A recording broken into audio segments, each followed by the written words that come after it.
berapa? 1:17. 1:17. 13. Oh, okay. Setengah jam cukup.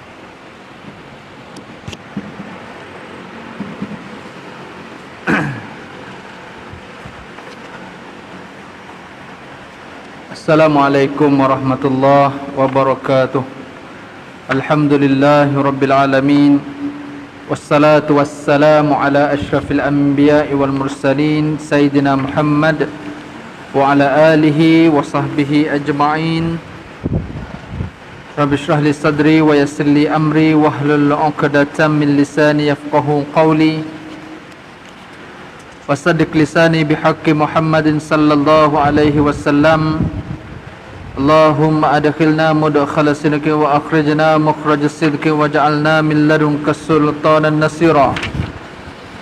Allahumma iftah alaina futuhal arifin warzuqna fahman nabiyyin wa hifzal mursalin wa ilhamal malaikatil muqarrabin.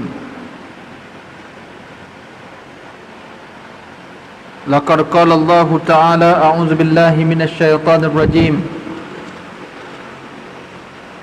واصبر نفسك مع الذين يدعون ربهم بالغداة والعشي يريدون وجهه ولا تعد عيناك عنهم تريد زينة الحياة الدنيا ولا تطع من أغفلنا قلبه عن ذكرنا واتبع هواه وكان أمره فرطا وقل الحق من ربكم فمن شاء فليؤمن ومن شاء فليكفر إنا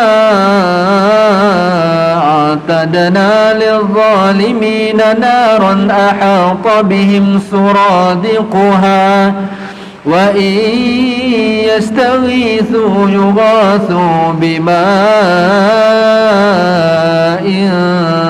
كالمهل يشوي الوجوه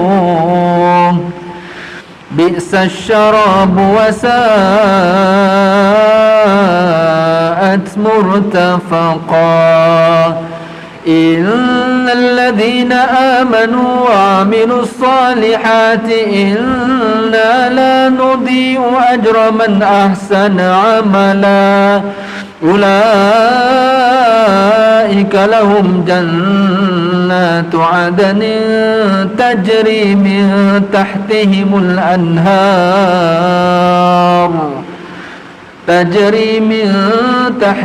الأنهار يحلون فيها من أساور من ذهب ويلبسون ثيابا خضرا من سندس واستبرق متكئين فيها على الأرائك نعم الثواب وحسنت مرتفقا صدق الله العظيم.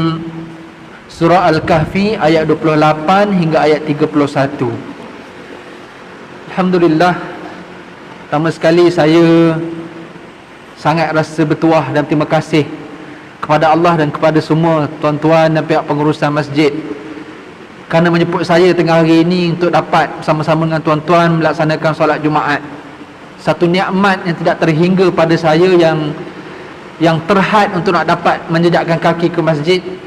Walaupun rumah saya di Kota Damansara tu sebelah, dekat je dengan masjid Kota Damansara tu, tapi tetap juga ada kapasiti yang yalah perlu pendaftaran dan sebagainya, tak boleh nak pergi solat 5 waktu dan seumpamanya.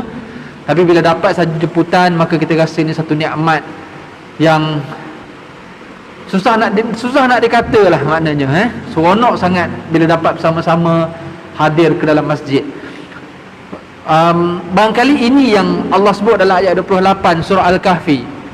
Surah Al-Kahfi yang selalu kita baca bermula malam tadi, hari Khamis malam Jumaat, sehinggalah kepada sebelum maghrib hari ini, sebaik-baik surah yang kita baca adalah surah Al-Kahfi. Allah kata dalam ayat 28 surah Al-Kahfi tentang seronoknya dapat pergi masjid, dapat duduk dengan orang-orang ahli ibadat ni. Allah kata apa? wasbir nafsaka ma'al ladzina yad'una rabbahum bil ghadati wal 'ashyi yuriduna wajhah wa la ta'du 'aynaka 'anhum turidu zinatal hayatid dunya wa la tuti' man aghfalna qalbahu an dzikrina wattaba'a hawah wa kana amruhu furuta. Ayat 28 Allah bagi tahu apa? Dan jadikanlah dirimu sentiasa berdamping rapat dengan orang-orang yang beribadat kepada Tuhan mereka pada waktu pagi dan petang. Ini klik kita tuan-tuan. Inilah kawan-kawan rapat kita. Kena berdamping dengan orang-orang ahli ibadat ni, yang mana mereka itu sentiasa mengharapkan keredaan Allah semata-mata. Dan janganlah engkau memalingkan pandanganmu daripada mereka hanya kerana engkau mahukan kesenangan hidup di dunia. Dan janganlah engkau mematuhi orang-orang yang kami ketahui hatinya lalai daripada mengingati dan mematuhi pengajaran kami dalam Al-Quran, serta orang-orang itu sentiasa menurut hawa nafsu mereka. Dan tingkah laku mereka pula adalah tingkah laku yang sentiasa melampau kebenaran. Tuan-tuan sekalian, ayat 28 ni sebenarnya satu suntikan motivasi kepada kita tentang betapa istimewanya kita kalau dapat berdamping dengan ahli ibadat. Dan kalaulah kita boleh kaitkan ayat ini dengan ayat dalam surah At-Taubah, Allah pernah sebut al-akhillau yawma idin aduun li ba'din illa al-muttaqun. Dalam surah At-Taubah Allah cakap kawan-kawan rapat di dunia ni dekat akhirat akan menjadi musuh antara satu sama lain kecuali kawan-kawan, teman-teman yang bertakwa saja. Maknanya dekat dunia ni ada yang kita rapat, tapi dekat akhirat jadi musuh. Tapi kalau kita berkawan dengan orang-orang yang bertakwa, tuan-tuan, illal muttaqun, kecuali orang-orang yang bertakwa, Allah sebut. Kalau dia berkawan dengan orang bertakwa, ciri orang bertakwa disebut dalam ayat yang ke-28 surah Al-Kahfi, iaitu orang yang sentiasa yad'una rabbahum bil ghadati wal 'ashyi yuriduna wajhah, iaitu orang yang sentiasa beribadat kepada Tuhan mereka pagi dan petang, yang mengharapkan keredaan Allah semata-mata. Seronoklah tuan-tuan, kita terpilih untuk dapat bersama-sama pada hari ini. Saya cemburu pada tuan-tuan barangkali yang 5 waktu dapat duduk dalam masjid walaupun musim PKP. Mungkin nama tuan-tuan dipilih untuk masuk, tambah pula tuan-tuan di wilayah mungkin lebih mudah berbanding kami di Selangor. Jadi mudah-mudahan tuan-tuan perkenalan kita dan perhimpunan kita menjadi bukti dan saksi antara kita supaya satu hari nanti di akhirat kita dipermudahkan masuk ke dalam syurga.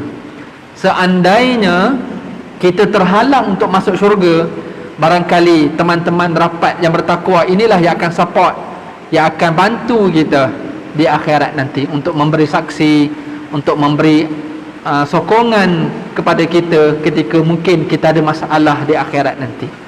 Itu yang saya berharap sangat tuan-tuan boleh ingat saya, supaya kalau tuan-tuan tak jumpa saya satu hari dekat akhirat nanti, dekat syurga, tuan-tuan bolehlah berikan sedikit saksi kepada saya untuk ajak saya sekali masuk ke dalam syurga bersama dengan tuan-tuan. Justru muslimin yang dirahmati Allah, sebenarnya yang kita nak bincang tengah hari ini adalah human being versus being human. Manusia, adakah kita semata-mata manusia ataupun kita benar-benar ada jiwa kemanusiaan? Sebab kalau semata-mata manusia, belum tentu kita berjaya, belum tentu kita bahagia. Tetapi kalau kita being human, bukan sekadar human being, tapi kalau kita betul-betul ada jiwa kemanusiaan, kalau betul-betul kita tidak pentingkan diri, kalau betul-betul kita ini jenis orang yang sentiasa ingat dan support orang lain, inilah betul-betul yang boleh bahagia. Dengan kita being human, barulah kita boleh mencapai well-being. Kan, kita nakkan kesejahteraan hidup, kita nakkan kebahagiaan, kebaikan dunia akhirat, apatah lagi, maka kita tak boleh sekadar jadi human being. Kita nak being human, kita nak betul-betul jadi orang yang ada jiwa ataupun sifat kemanusiaan. Justru tuan-tuan yang dirahmati Allah sekalian, perbincangan kita tengah hari ini adalah perbincangan bagaimana kita boleh memikir bukan sekadar pasal diri kita, tapi kita nak memikir pasal orang lain juga. Kerana konteks kita hari ini, tambah pula musim Covid, kita bukan sekadar fikir kita dengan family je dah, tak. Kita tetap juga kena fikir orang lain. Daripada situlah akhirnya kita tahu betapa pentingnya pematuhan SOP. Di situlah kita tahu betapa pentingnya kita menjaga diri kita untuk kita jaga orang lain juga. Sebab apa? Sebab kita ada sifat being human. Sebab orang yang penting diri, tuan-tuan, dia tak being human. Dia hanya fikir diri dia. Dia hanya fikir apa yang dia nak, apa hak dia yang perlu dipenuhi, tanpa dia fikir apa hak orang lain yang dia perlu sampaikan, yang dia perlu berikan. Justru Islam mengajar kita, tuan-tuan sekalian, supaya tidak penting diri. Allah sebut dalam Quran, innallaha la yuhibbu man kana mukhtalan fakhura. Dalam surah An-Nisa, Allah kata sesungguhnya Allah tidak suka kepada orang-orang yang sombong, yang mementingkan dirinya. Dalam ayat 36 surah An-Nisa. Sebab dalam ayat 36 tu Allah cerita satu-satu cerita pasal being human semua. Selepas Allah dan Rasul, wa'budullah wa la tusyriku bihi syai'a wa bil walidaini ihsana wa bidzil qurba wal yatama wal masakin wal jari dzil qurba wal jaril junubi was sahibi bil janbi wa banis sabili wa ma malakat aymanukum innallaha la yuhibbu man kana mukhtalan fakhura. Ayat 36, Allah tak ada cerita pun pasal dekat diri sendiri. Semuanya Allah cerita suruh buat benda kepada orang. Dalam ayat 36 ni, selepas menyembah Allah dan tidak syirik kepada Allah, buat baik kepada mak ayah, nombor 2. Kemudiannya, buat baik kepada kaum kerabat, pasangan kita, adik-beradik kita, anak-anak yang ada pertalian kerabat, nombor 3. Nombor 4, buat baik being human kepada siapa? Bizil kurba wal yatama wal masakin. Yang keempat dan nombor 5, anak yatim, orang miskin. Semuanya being human. Nombor 6, jiran tetangga yang dekat. Nombor 7, jiran tetangga yang jauh. Nombor 8, rakan-rakan sejawatan. Nombor 9, orang-orang yang bermusafir yang terputus bekalan. Nombor 10, hamba yang dimiliki. Nak bagi tahu, jarang kita jumpa ayat yang Allah suruh kita penting diri. Tak ada. Sebab di hujung ayat 36 Allah kata Allah tak suka orang yang penting diri. Mana Allah lebih suka orang yang dia suka fikir pasal orang lain. Kerana pada dia, bahagia itu dengan cara membahagiakan orang lain. Nak mencapai kesejahteraan adalah berikan kesejahteraan kepada orang lain. Maka bila orang itu sejahtera, sebelum orang tu sejahtera, sebelum orang tu bahagia, dia dah bahagia dulu. Tu konsepnya, tuan-tuan, yang Islam ajar. Bila kita memberi ni, tuan-tuan, sebelum orang tu terima lagi, kita dah rasa seronok dah. Macam kita masuk duit dalam tabung, tuan-tuan. Duit dalam tabung ni belum pengagihan lagi, tapi kita boleh masuk tu, kita dah rasa lega, dah rasa puas hati. Kita rasa ralat kalau kita nampak tabung tak masuk duit. Kita rasa ralat. Walaupun dari sudut pengagihan belum lagi. Maknanya apa, tuan-tuan? Menjadi being human ni, kita boleh bahagia sebelum orang lain bahagia, dengan cara kita memberikan hak orang lain tu, walaupun sebelum orang tu terima hak mereka. Kita rasa puas hati, kita rasa value, kita rasa nilai, kita rasa berertinya hidup kita dengan kita memberi tadi. Justru, tuan-tuan rahmati Allah, kalau kita refer pada ayat 36 surah An-Nisa, nak bagi tahu betapa pentingnya kita supaya memikirkan nasib dan juga hak-hak orang lain. Betapa pentingnya kita mengutamakan peranan berbanding mengutamakan kepentingan peribadi. Penting, tuan-tuan. Ya, maka sebab itu, kalau kita rasa kita penting diri sangat, hidup kita rasa kita nak privacy, apa-apa saja kita nak kita sendiri, benda tu sangat mustahil. Sebab secara analogi yang mudah, kita nak makan sepinggan nasi pun yang ada lauk seketul ayam dengan sayur, dengan kuah, dengan sudu garpu sebagai kita punya apa peralatan untuk makan dengan pinggan, cawan semua tu, untuk kita makan sepinggan nasi tu tuan-tuan, dengan lauk dengan sayur semua tu, berapa ramai orang yang terlibat untuk nak siapkan sepinggan nasi tu. Jadi siapa yang kata aku malah fikir pasal orang lain, apa-apa aku sendiri, hatta kita nak makan sepinggan nasi pun kita memerlukan berapa ramai orang yang perlu terlibat untuk kita dapatkan sepinggan nasi tu. Orang yang membanting tulang, berpeluh siang malam untuk menuai padi, pemborong, peraih, tukang masak, tukang buat pinggan, tukang jual, semua berapa puluh orang memerlukan yang kita perlukan dalam hidup. Maka mengapa tiba-tiba hidup kita penuh dengan kepentingan peribadi yang kita rasa semua benda yang kita dapat, yang kita boleh buat, yang kita boleh survive ini adalah kerana kita sendiri? Mustahil tuan-tuan. Jadi kalau kita rasa hidup kita ni penuh dengan orang kata bantuan, penuh dengan harapan, penuh dengan support daripada orang lain, maka daripada situlah kita akan nampak betapa pentingnya kita untuk membantu, untuk support, untuk sentiasa bekerja sama, sinergi, teamwork dengan semua orang. Tak kira dalam masjid, tak kira dalam jiran, tak kira dalam organisasi, tak kira dalam satu daerah atau kawasan, hinggalah pada satu negara. Betapa pentingnya kita bersama, bukan seorang-seorang. Daripada situ juga tuan-tuan, Islam, bagaimana Islam mengajar kita konsep ibadat itu secara berjamaah itu lebih utama berbanding bersendirian.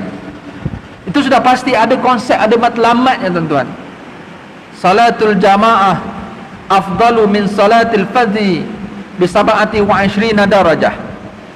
Solat berjemaah itu lebih afdal, lebih baik daripada solat sendiri dengan 27 darjat ataupun ganjaran.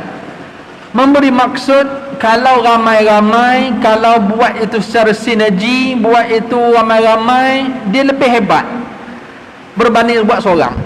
Walaupun buat seorang tu sah sembahyang. Nak bagi tahu tentang keutamaan.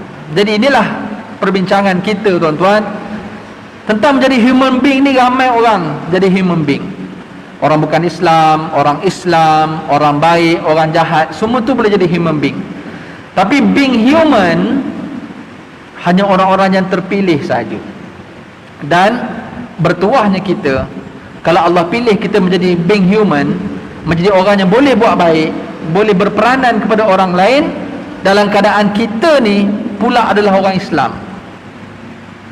Sebab kalau kita fikir pasal being human ni tuan-tuan, jadi fikir pasal kemanusiaan, fikir pasal tolong orang. Kalau kita tengok non-Muslim, kadang-kadang dia orang lebih hebat daripada kita orang Islam. Tengok sedekah mereka kadang-kadang juta-juta tengok. Kalau pergi siapa yang pernah duduk luar negara, kalau tengok kedai-kedai charity shop tu, dalam setiap deretan kedai mesti ada satu kedai charity shop. Punya hebat kalau bab sedekah, dalam bab tolong orang, dalam bab apa haiwan, hak asasi manusia, orang non-Muslim ke depan tuan. Hebatnya kita human being. Tapi adakah Allah terima? Baik macam mana pun, tapi kerana mereka tidak Islam, maka Allah tak terima. Istimewanya kita, dahlah kita orang Islam, kita dipilih pula untuk boleh fikir kemanusiaan pasal orang lain. Barangkali tuan-tuan, saya pernah teringat ada satu cerita dekat Amerika. Saya lupa nama tempat tu apa dia. Tuan-tuan boleh Google. Ini cerita betul. Seorang postman yang bernama Fred, F-R-E-D nama dia, Fred. Dia postman, hantar surat kerja dia. Kerja dia hantar surat. Tuan-tuan tahulah hantar surat macam mana. Dia dibayar gaji, berapa gaji dia, dia hantar surat pergi rumah orang. Orang ada ke, orang tak ada ke, nampak mailbox, masuk surat. Orang tu terima tak terima tu cerita lain. Yang penting hantar ikut alamat. Salah ke betul tu bukan kerja. Yang penting ikut alamat. Itu kerja postman. Tapi apa yang berlaku kepada Fred? Fred ni dia boleh kenal pasti rumah siapa yang tak ada orang, rumah siapa yang tak ada orang, dan dia rasa bersalah kalau dia hantar surat, orang tu tak terima surat tu. Dia rasa bersalah. Satu hari dia berjumpa dengan tuan rumahnya. Dia tahu rumah ni jarang ada orang, sebab surat pun banyak, penuh dekat mailbox, ada yang dah rosak, ada yang dah berkulat. Satu hari dia berjumpa dengan tuan rumah. Nama tuan rumah tu Mark Sanborn. Dia berjumpa, dia bersembang dengan mak sembang, dia berkenalan, awak ni siapa, kenapa jarang ada rumah. Mak sembang pun cerita, saya ni motivator, saya ni counselor, saya banyak travel, jadi saya jarang ada rumah. Maka kata Fred, postman ni, dia kata apa?